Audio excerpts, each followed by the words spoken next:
How customers find and buy products has changed fundamentally and irreversibly. And while in certain respects this can be wonderful, there are real challenges that this poses for brands that are looking to influence and dictate how these AI tools present their products. Most of the time, whether it's Rufus, Perplexity, ChatGPT, Claude, any of the other search AI tools out there, they are creating summaries that do not present the unique brand voice, brand perspective, or maybe even make the call outs that you as a business feel are necessary to really presenting your product or brand in the way that you feel is essential for customers to truly understand what your product is and why it's so great. So on the one hand, it's fantastic if you are appearing in those search results, but on the other hand, it creates new complications of how do you still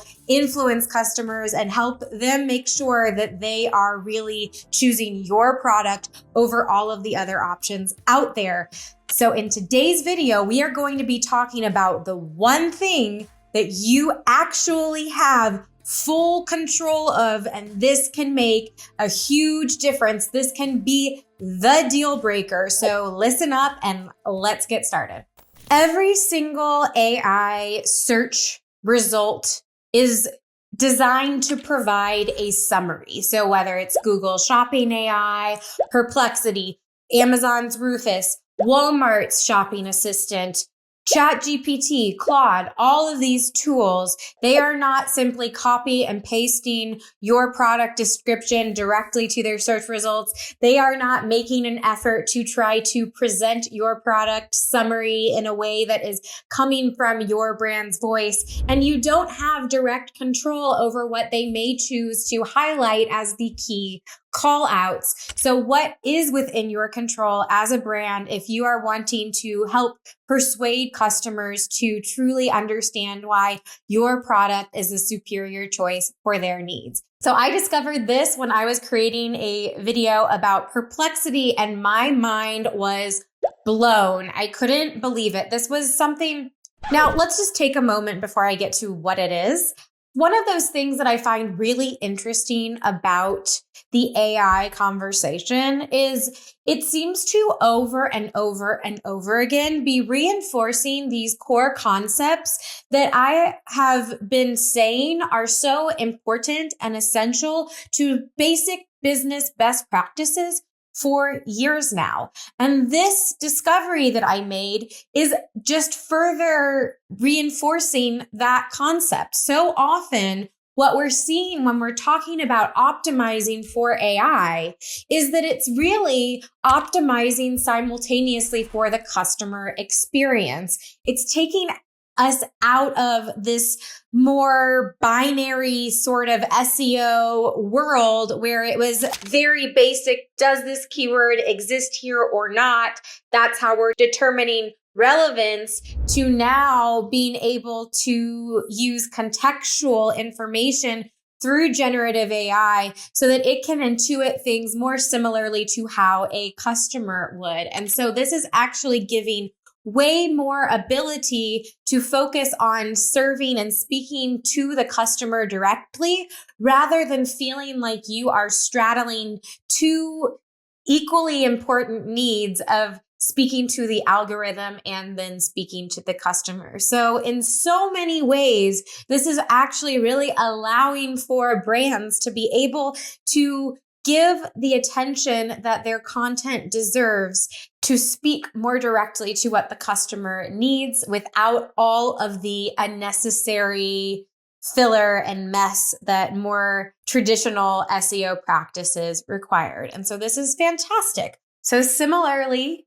to the written side, we are also now seeing this on the imagery side. So we know that these AI tools are capable of being able to read and interpret images. And of course, if we include text in the images, then we are helping the AI even better understand and give contextual information to what that image is portraying. But that's only the first piece of the puzzle. The second piece, which is so exciting, is that it appears that many of these AI tools are pulling in the images, which means that the images that you have for your products, be it on Amazon or Shopify or Walmart, those are viewable as is through these AI shopping assistants. And so what that means, while you may not be able to control the textual summaries, you do have the ability to tell your story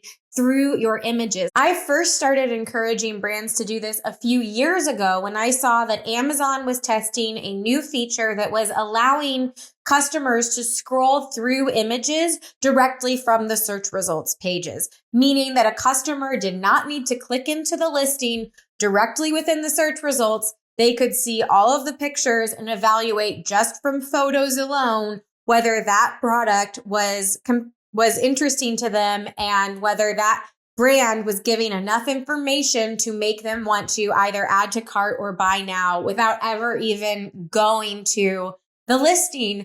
And now we are seeing the same thing with some of these search tools, which is massive. What is the best winter coat for Las Vegas? So I'm giving some specific information to get a little bit more curated of a response. And I've gone to Google Shopping and I've gone to Perplexity. And in both of these search tools, I'm getting different recommendations and points of consideration as well as summaries. So for example, on Perplexity, there's a Columbia jacket that's saying I should buy this if I need stylish, warm jacket with customizable features for cold and wet weather.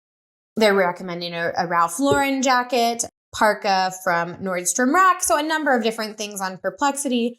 Google is recommending a different set of coats, North Face parka, Patagonia, LL Bean. And what you're able to see in both of these, and of course, these are functioning in different ways. They're bringing up different answers, but what they are doing is they are both pulling in all of the product images. And of course, with a coat, product images are going to be super important, like any apparel, so that we can understand how they fit and what they look like. But this is also where, if these brands were smart, they would be making sure to include the call outs to really help customers further evaluate and understand all of the pros and cons of these coats and why they are so special. So I can see, for example, in this North Face Arctic parka, they're showing me these little drawstrings, and it seems like it has these built-in hand, I don't know what you call those things. They're showing a waist cinch, I believe, something, maybe an interior pocket, but I'm just making guesses with all of these pictures. I don't truly know why those are important or what they're showing me. They're not telling me also what whether this is waterproof or what type of temperatures it's good for.